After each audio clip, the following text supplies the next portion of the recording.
And first order of business is this meeting of the Wilmington Finance Committee is being conducted via remote participation. No in-person attendance of members of the public will be permitted, but every effort will be made to ensure that the public can adequately access the proceedings in real time via technological means. Members of the public who would like to listen in to the meeting while in progress may also do so via telephone by dialing 1-646-558-8656 and enter meeting ID number 849-4257-9524. Then press the pound sign and then press the pound sign again at the next voice prompt.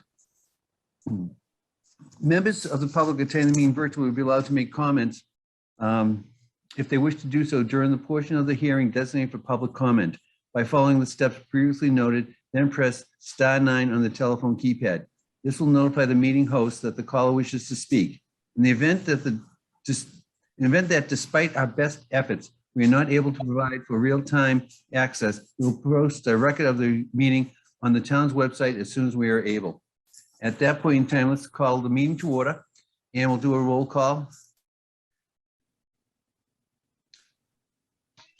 Teresa Manganelli. Present. Mary Ann Galizzo. Here. Scott Neville. Present. John Dugas. Present. David Tamang. Present. Joe Levino. Present. Andrew Levine. Present. Thank you. Let's start with budgeting for the planning and conservation, which is on page 45. You want to go to that book? Valerie, you're up. Thank you. I do have some visuals. If I could share my screen. I just have 4 slides. I'll pull those up.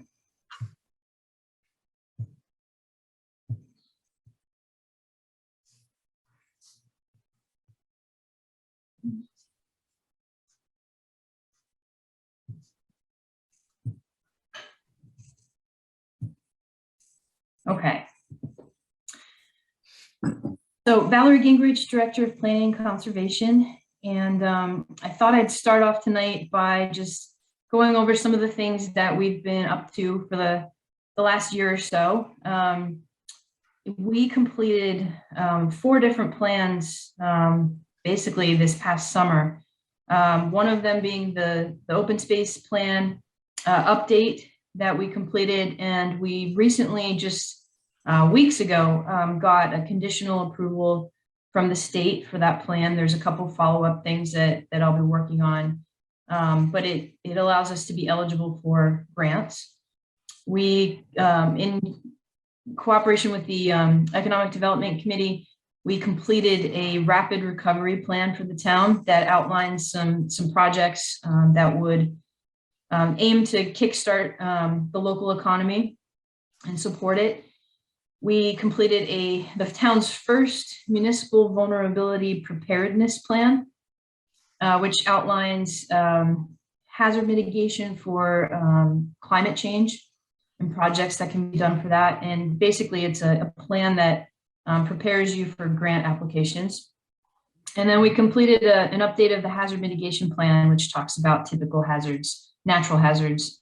And we received approval of those plans this fall.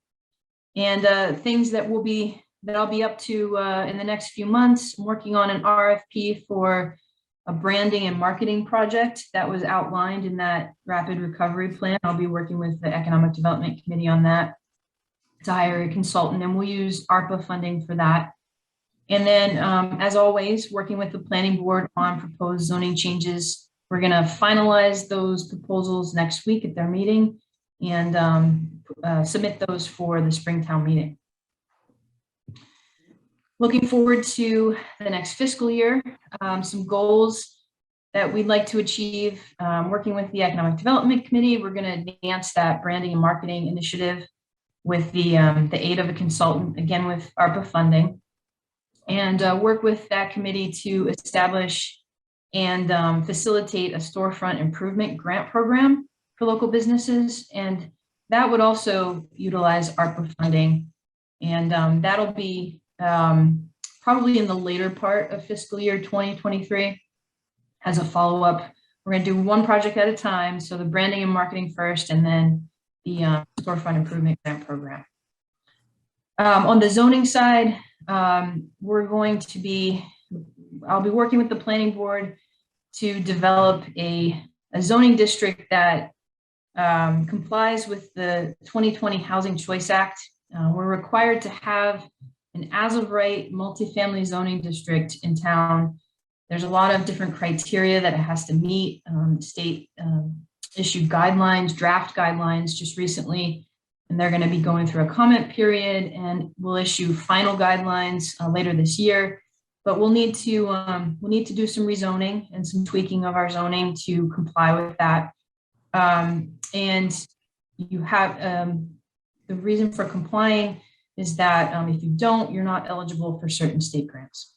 So we'll be working on that. I anticipate that we'll be doing all of that work in-house. I'll be working with our GIS manager, and there'll be some very tedious parcel by parcel evaluations for density, but looking forward to it. So on the open space side, we're looking to develop a sign plan for the town's trails.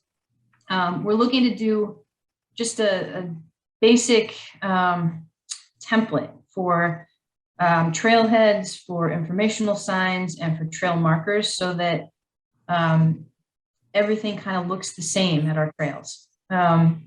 We have some Eagle Scouts that do trail projects, and we have one that's being developed now that I think might serve as an example that we can kind of run with. And we're going to be working on this again in-house, but we may need to employ the services of a graphic designer to kind of, formalize it. But we'll be doing a lot of that ourselves. And then we're going to look to apply for a Mass Trails grant for at least the design of a pedestrian trail bridge over the Maple Meadow Aqueduct at Town Park. You might be familiar with this. I'm going to go to the next slide and show you a picture. So let's see. So Town Park is down here. Here's the baseball field, and there's the canal runs through here, and Maple Meadow Brook creates there's kind of bridge abutments, and there's a space where you can't cross unless you get really down into the water. And north of that, sort of northwest of that, there's a very long trail that leads up to Patches Pond, up to Towpath. So this connection, here's the photo of what it looks like.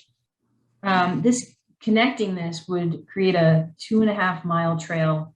And we sort of think of it as our kind of version of a rail trail in some ways. So one of the open space efforts that's outlined in the plan is, solving that break in the trail and looking at pedestrian bridges over that aqueduct. So Mass Trails grants are available for projects like this. So we'd like to apply for one of those. And then they do require matching funds. So you'll see some of those funds outlined in the proposed budget here. I'm going to skip down for now to the contractual services, since we were just talking about that. The $12,000 that's proposed will be used for those potential matching funds for the grant, potentially some graphic design work if we need some help with the sign effort for the trails. So that's what we have in mind with that. And then dues and subscriptions, advertising, printing, training and conference, those all really stay the same. And we're just holding those amounts. Office supplies stay the same. Furnishings and equipment, I probably say this every year. We don't have enough space for storing the applications that we get for Planning Board and Conservation Commission. So we've been sort of going up with our files. We've been replacing our 4 drawers with 5 drawers to create a little bit of additional storage. And you'll see that number's gone up a little bit because the price of file cabinets have gone up. So that's our attempt to kind of make room in our office for additional files. We are though reaching the maximum of that effort. So we'll be looking for space elsewhere. And then we have personnel services. And right now, our planner, economic development coordinator position is vacant, and we're working on finding someone to fill that. And I believe that's sort of the overview, and I can answer any questions that you have. Valerie, is that an additional hire or a replacement? It's a replacement. The position was, title was assistant planner previously, and we just took that title and changed it to planner / economic development coordinator. Okay. Yep. Thank you. Jeff, if I could ask you a question. Valerie Saller went from 98 to 114. Yes. So the situation there, Valerie spoke with me last year. She was actually recruited by another community. And I quite frankly didn't want to lose her. I did some taking a look at some of the towns in the area in terms of what they pay for planning director type of positions. I think our salary was low, and so as of 7/1, I made an adjustment in our in the grade, her salary grade. So as a result, her compensation has been increased. As it is, she is responsible for the conservation department, the conservation office, attending the planning conservation meetings, both of those groups. We do have a conservation administrator who is certainly a capable individual, is developing experience, doesn't have a great deal of experience, but certainly for the last, I don't know, at least year and a half or two, Valerie's been covering both the Conservation Commission meetings and the Planning Board meetings. As she noted, she's also essentially staff now to the Economic Development Committee. And in part, that was, I think, from my perspective, where her role has now expanded to include support to that group as well, and just the fact that we need to be competitive with what other communities are offering. Good choice. I don't want to. Good decision. Yeah, I don't want to be in a position of looking for another planner. Thank you. Does anyone on the committee have any questions for Valerie? I have one. Valerie, can you send us those plans that you made earlier on that you showed in the presentation? Yes, I can. I believe most, if not all of them, are on the planning website, but I can. Oh, okay. All right. Okay. No problem. I'll go look at that. I believe they're there. If they're not, I will. They will be very soon, so I can let you know. Okay. Besides the multifamily zoning, what other zoning changes are you working on? So for this Springtown meeting, I've been talking to the planning board about some smaller changes. Our requirements for parking lot landscaping. We were going to make a correction to the pet care facility section that was changed last year. We're going to propose, and I should say that these haven't been finalized with the board, so we're still discussing which ones to actually go through with and submit. But the two that we've been discussing are really adding design standards and criteria to the bylaw for mixed-use development. So, the ideas that are in the old master plan, the kind of the village type feel that folks are wanting to see in certain areas of town. really putting the words and the kind of the requirement into the zoning that, mixed use development that includes commercial and residential should be really oriented toward the pedestrian and have an active streetscape, and parking should be on the side and in the rear, not in the front, and really criteria to make it have that feel that folks, I think, are looking for. And so that's one of the changes. The other is actually potentially proposing to rezone the area around North Wilmington, the commercial area, general business, and general industrial. I think there was maybe a little regret when the warehouse was proposed at Textron, because I think folks kind of saw something different, potential for something different there.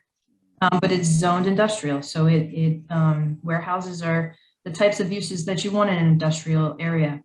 There's an industrial area similarly off of, along Waltham Street, off of Middlesex Ave in North Wilmington, and there's also a bunch of general business in that area.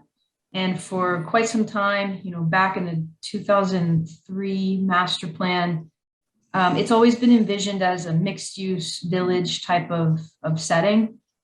And I think, rezoning that area has been attempted before, but the idea is that I think maybe now's the time to put it forward again as an opportunity. I don't know that we want to see more warehouses in that area, or even, renovations to more heavily use the warehouses that are there, the industrial buildings that are there. So we're going to be talking about that next week, whether to submit that article for rezoning that area to a mixed use district. That was tried quite a few years ago. Yeah. And unfortunately, it did get shot down at town meeting, which I think was a detriment to the area, to be honest with you. Yeah, we thought it's time to try again. A question about the trail. Is the grant that you're applying for going to cover the full cost of the bridge to link the trails? And is that project actually contingent on getting the grant? So the grants that are given out through the Mass Trails are typically about $50,000. So I see this happening in two phases, where we get a grant. The first grant would be for design of the bridge, and potentially following it up with a grant for construction. I don't know. The cost of these things really varies. We tried to do some research, and it was difficult to pin down how much it would cost to actually install it, even if you had a prefabricated bridge. So the idea would be to, not limited to this, but maybe a prefab bridge that the design could include not only that, but how it would be installed, which I think is a little more of the complication maybe. It's really tight in there, and how do you kind of attach it to the abutments without a detriment to those historic structures. So it'll need a lot of care and preparing for it. So I see it as a two-step. Thank you. I have a comment. First of all, in regards to your salary increase, Valerie, I think it's very well in place. So I have no problem with that at all. I'm happy to see that you're spending a lot of time applying for grants. And I was just wondering if you could tell us in general how much money in grants you would receive in a year.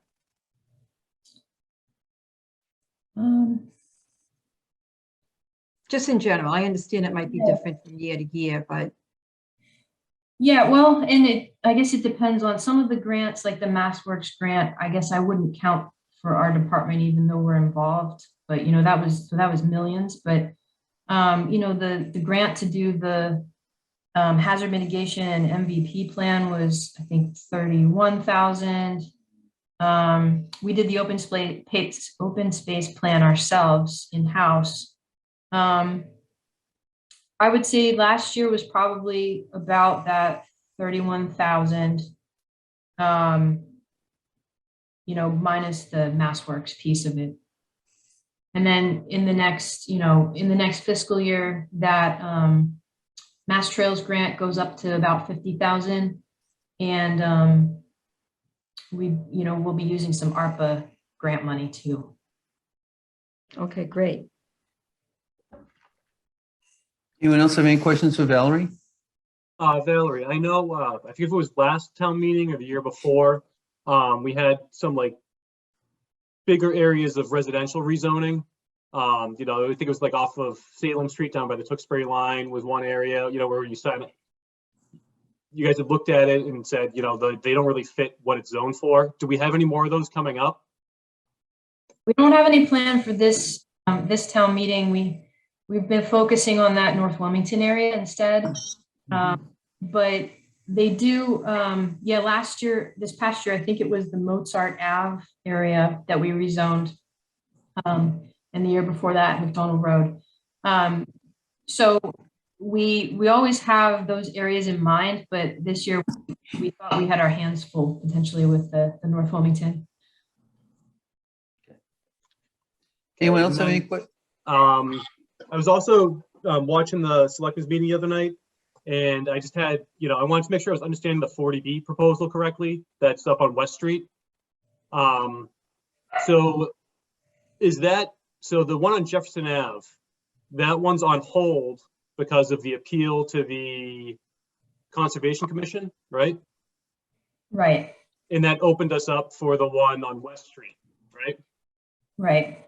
Okay, so if the Jefferson Street one wins their appeal, will the West Street one then not be allowed, or is that now that's in the pipe work and we can't do anything about it? So it depends on how far along the West Street one is when Jefferson Road pulls their building permits. So if West Street has filed an application with the Board of Appeals before Jefferson Road would pull their building permits, which they have a lot of work to do before they pull their building permits, the ZBA would have to see that through to completion. Actually, they'd have to see any application through to completion if they're filed before we're over the 10%. Okay. And that's the same site where like they proposed the global gas station a couple of years ago, right? Right. Okay. Thanks. Sure. Any other questions for Valerie? One quick one, Valerie. Have you given any thought to maybe doing rezoning in the industry part of town and make it like industrial / medical kind of thing to attract some medical companies to come in? I've seen how Burlington has Right. been, and it hasn't come up in conversation, but I have been watching that.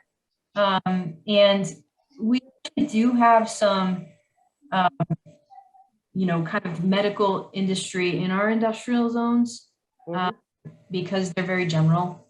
We don't really specify. So I know we had some medical device companies, like they were building knee replacements, I think, and things like that. So we haven't talked about doing any rezoning specifically, but I have been keeping an eye on it. Yeah, it's very interesting. Burlington's getting quite a bit of business over there. They've had some medical move in because of the rezoning. Thank you. Mhm. Any other questions for Valerie? Dana, thank you, Valerie. Enjoy the Thank rest of your you. night. Thank Take you. care. Okay. All right. Mr. Spalding, you're up. How you doing, Al? You're muted. If only Al, we, You're muted. if only we could keep them that way. Al, you're muted. How am I doing now? Very Great. good. All right. I see some old faces. I see some new faces. It's nice to see everybody here for the for the new faces, I'm Al Spalding, the building inspector. I work in conjunction in the same office as the Board of Health. We have two clerks who are cross-trained, which through this pandemic has been unbelievable how much the Board of Health has done. But back on my end of it, basically the way I like to do it is if you guys got questions, I find it easier for you to ask me the questions and me give you the answers than to tell you what a great job I'm doing. So modest. Anyone have questions for Al? Al, do you want to just run through the numbers? Sure. All right. You want to do the statistical part where we do the single families, the residentials and stuff like that? Sure. This year we had 21 new single family homes as compared to 68 last year. The reason being is we had Green Meadow, Hensley and McDonald. Those are some big things of last year. Next year I see a few coming in. The residential additions, they were down a little. Most of what you see is we have estimated value in the construction seems to have gone down. I don't know. It seems like I'm busier, but like the tear downs and new houses, they're pretty much the same house over and over. You know, the commercial, there's not that many places that aren't filled for commercial property. Excuse me, 500 Research Drive sold and then was sold again. They did some work up there. 100 Research is looking to build. That's in the planning stages. So there's a lot of stuff that hasn't got to my desk yet, but I hear it through the planning board, what's going on. Now, is Monogram finished with their renovations? They're finished, but they never seem to be finished. They're finished, but they always seem to have something going on, or they're going to ask about something. There's something I think in planning now that they're talking about that I don't know enough about to comment, but I think planning has something. Okay. They always got a sign out there that they're looking for help. You know? Paul Raffy, the plumbing inspector, retired. We hired a new plumbing inspector, Sean Inman. He's working out very well. Kelly Malatester and Kim Mytek are both clerks. And Shelly Newhouse, of course, is the Board of Health director, who is like the Energizer Bunny. She just keeps on going. It hasn't been an easy year or easy couple of years for her, but she's done it. And the phones, they just keep on ringing here. If it's not for building, it's for general questions about the pandemic. What do I got to wear a mask? Or I don't got to wear a mask. It's You have a good size increase in miscellaneous contractual services. What's that due to? Miscellaneous contractual services is what I'm looking for. Is some gas reimbursement for the plumbing and gas, inspector and the electrical inspector. They use their own vehicles. Okay. You drive around Wilmington, you can put some miles on your car. Yeah. So basically, just on that, John, the plan is each of the two individuals that Al spoke of would be receiving $2,500 over the course of the year. So essentially $50, a little less than $50, $48 a week in the form of a stipend for mileage, which, you know, the IRS rate now is a little over 58 cents, 58 and a half cents a mile. So I don't know, that comes out to like 82 miles a week. Okay. Any other members have a question for Al? Those are, the inspectors are paid employees, correct? The inspectors are paid employees, correct? Yes. They're employees of the town? Do they get Employees benefits? of the town, but they're not covered under the insurance. They're what do you call them? The 19 and a half hour guys. Okay. Okay. So are they 1099 employees Are they or just 1099? part-time? No, the employees of the town, 1099 would be subcontractors. Okay, so they're part-time employees to the town. Yes. Okay. Anyone else have any other questions for Al? This is Joe. Quick question for me. Hi, Al. Nice to meet you. I'm doing well, thank you.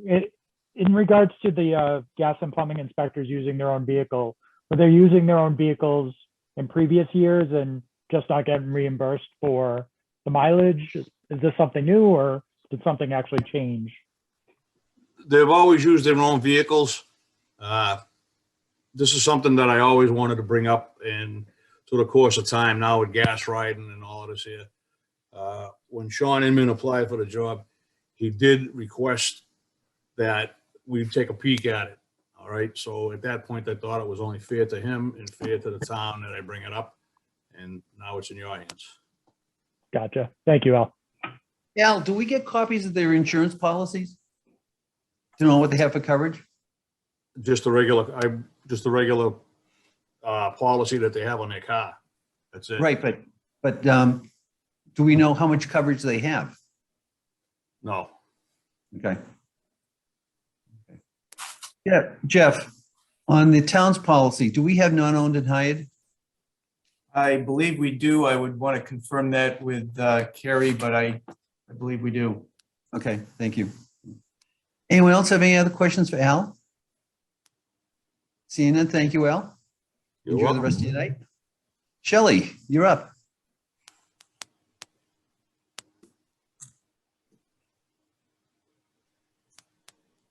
Okay, here I am. Hi, everybody. Can you hear me? Yes, how you doing? Okay, good. I'm doing good. How's everybody? Good, good. Good. I'm glad. Where do I begin? I could talk about COVID all night with you guys, but you probably don't want to hear that. Well, why don't we start with your budget first? And then go from there.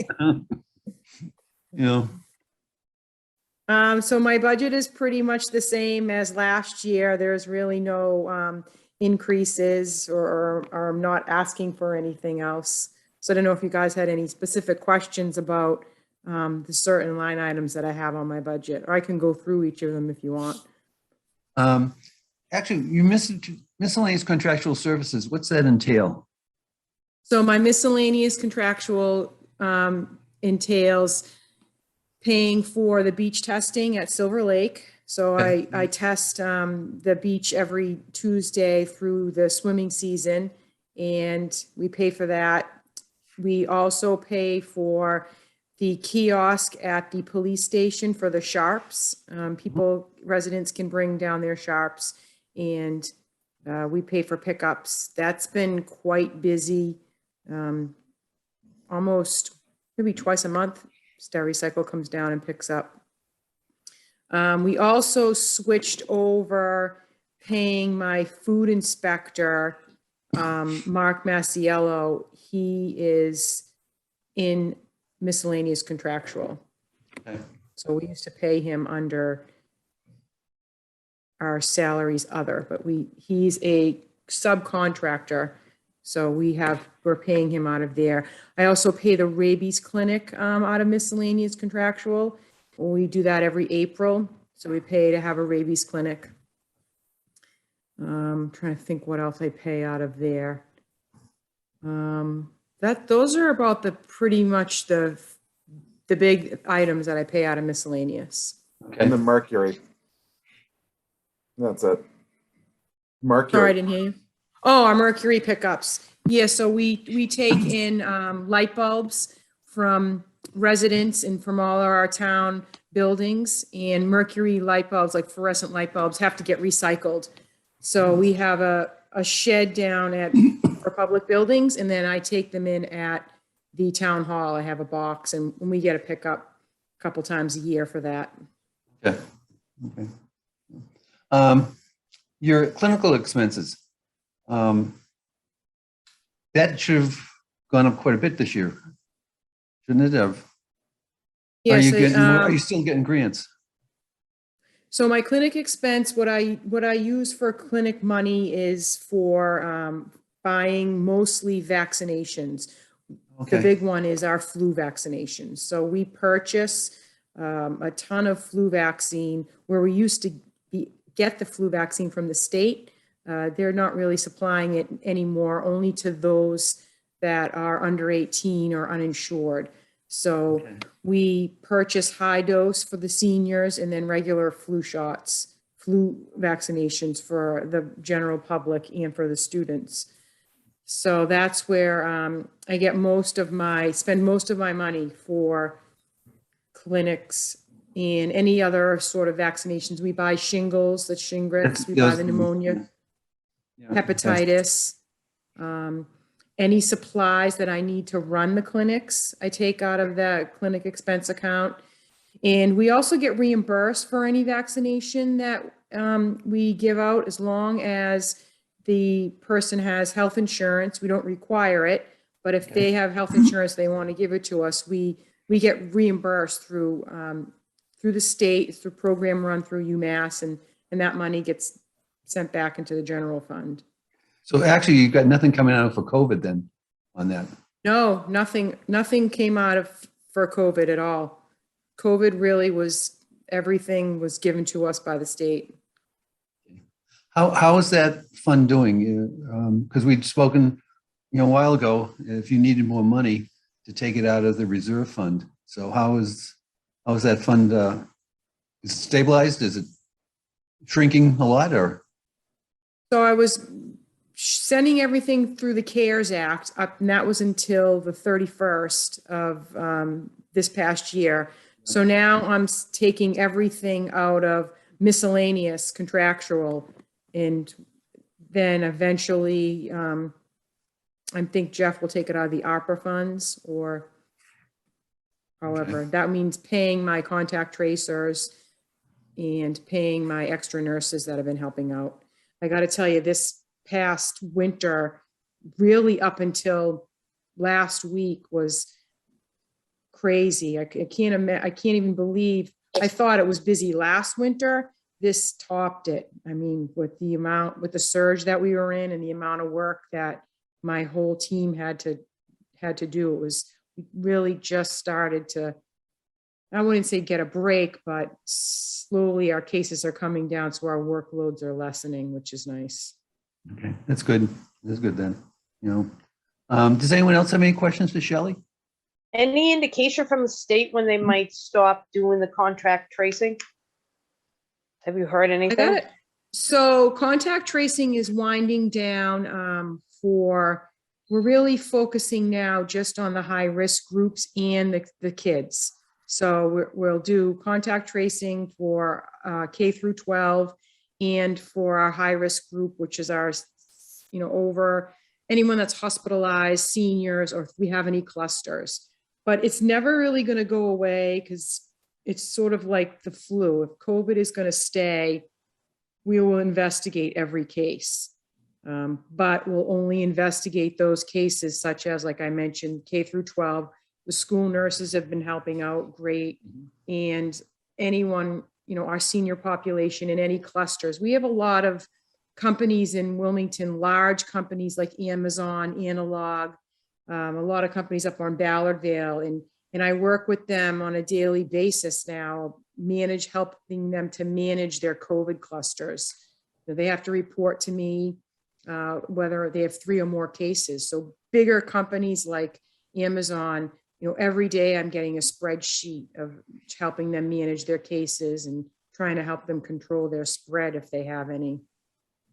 But I think that with the home tests that are happening, they don't get reported to me. So I only get reported if you get a laboratory test. So we see our numbers going down, but I'm not quite sure that it's a true number.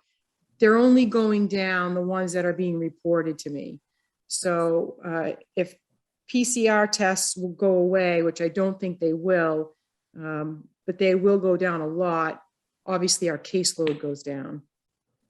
So I mean, the state is just, they've adopted some new I wouldn't say they're not new policies on how they're managing COVID cases and contact tracing, but it's mostly in the schools. And it's needed because our school nurses were, I don't know how they were managing. I mean, I'm trying to do it just for the whole community, and they have to do it for each individual school, and our cases were crazy. And then we're still doing it for all the early childhood education centers. We really find out how many people have daycares in Wilmington. I never knew we had this many, but helping them manage their cases has been a lot. And that's what's most of our cases right now are infants to seniors in high school. So in age 2-3 months old all the way up to 18 years old. Are you in contact with the Shriners at all? Because they've started doing their weekend events, the home show, the gun show, and all that. And that they get a fairly decent amount of people in there on every weekend. Yeah. So I was up at the Shriners just the other day, and we're looking into doing a COVID test site and vaccination site at the Shriners, sort of like a regional site for all the surrounding communities like Wilmington, North Reading, Andover, and Tewksbury. They've graciously allowed us to use their facility to do that. So we're kind of trying to work out a plan, but we're at a point when you mentioned it's a big facility. People have to start managing their own personal public health around themselves, like where they're going, if they're going out to functions like that, a big event like the Shriners would have, or somewhere else. So we just can't keep track of things like that anymore. It's just basically helping out with clusters and companies and then individual caseloads. Okay. Anyone else have any questions for Shelly? Shelly, so I actually, unfortunately, I got a phone call today. I tested positive the other day. It's been running through my house for a couple of weeks. I saw you on that. Yeah, so that's your department, right? yes, it is. Okay, yeah. Couldn't be nicer. It was great. Good. She was, just running through everything, making sure we're doing the right things here, and kind of giving us timetables on things. So I mean, it was great to get that contact. Get vaccinated, because small head cold for me. It was almost nothing. It was, wasn't bad at all. Question I had on the budget was the permits section. Looks like they went up from 381 to 401, so only 20 permits, but we went up $20,000 in the fees collected. Was that because of the types of permits, or did we increase rates on something in there? We didn't increase, no, we didn't increase any rates. I just think it's the type of permits that we had. We have a lot of residential septic permits for new construction of the new subdivision. So that's some money, a lot of money. We had a few more RDNA permits, which are recombinant DNA permits, that some new places. We've had just a lot more people just doing chickens. And if you kind of add all that up, we've just had more of them. Okay. Anyone else have any questions for Shelly? Seeing none, thank you, Shelly. Appreciate it. Enjoy the rest of your night. Everybody. Take Stay care. well. And if you ever need anything, you guys can always call me, like COVID related, anytime. Sounds Thank you good. for your hard Thank- work, thank you. Shelley, on Thank COVID. you. You're doing a Appreciate great job. Yeah. It's fantastic. Take care. Next on the agenda is other business. Do we have any other business? John, can I ask Jeff, or are we gonna get to that in a little bit? No, I have just a follow-up question from Russ. go ahead. Go ahead. Jeff, on the salary adjustment account, we have budgeted last year 900,000. How much of that did you use, and how many contracts did we settle for that money? We're in the process of settling a contract with the fire. The expectation is we'll have that signed here in the next couple of weeks. We had two ASME groups that we entered into one-year agreements with. So typically, when we engage in negotiations, they're three-year contracts. With the two ASMEs, each group, we had conversations, or I had conversations with the presidents of the groups and suggested that that we may want to just do a one-year contract. In each case, it was a 1.5% COLA for them, and there were no changes otherwise. So there's the two ASMEs and the fire, which at this point, there'll be a retro on that because that'll be for compensation as of 7/1 of 2021. In terms of the, and so the way this works is that the COLAs are, Brian, can you speak to the COLA issue and how that works with the salary adjustment? Yeah, the salaries are paid out of the salary accounts for each respective department. So what happens is that money is then transferred into the departmental budget to cover those costs.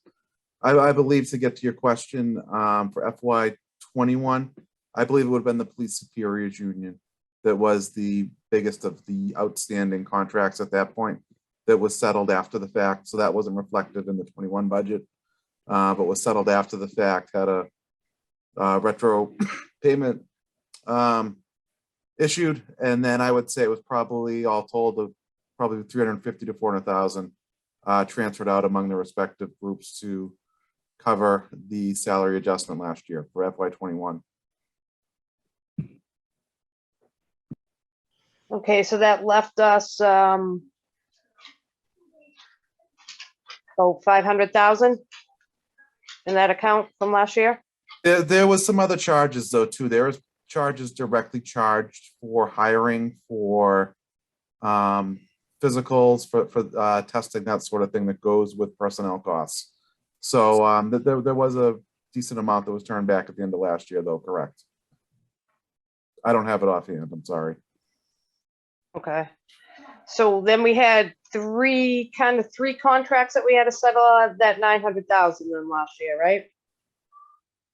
Well, so I'm sorry, I guess I was thinking you were talking about 21, the 22. So I'm 22, the 22 fiscal year, current fiscal year, we have the two ASME contracts that are one-year contracts for 1.5% COLAs for each. And that's, again, 7/1/21 to 6/30/22. And then the fire contract, which that contract is a three-year contract, but it runs 7/1/21 through 6/30, I guess it would be 23.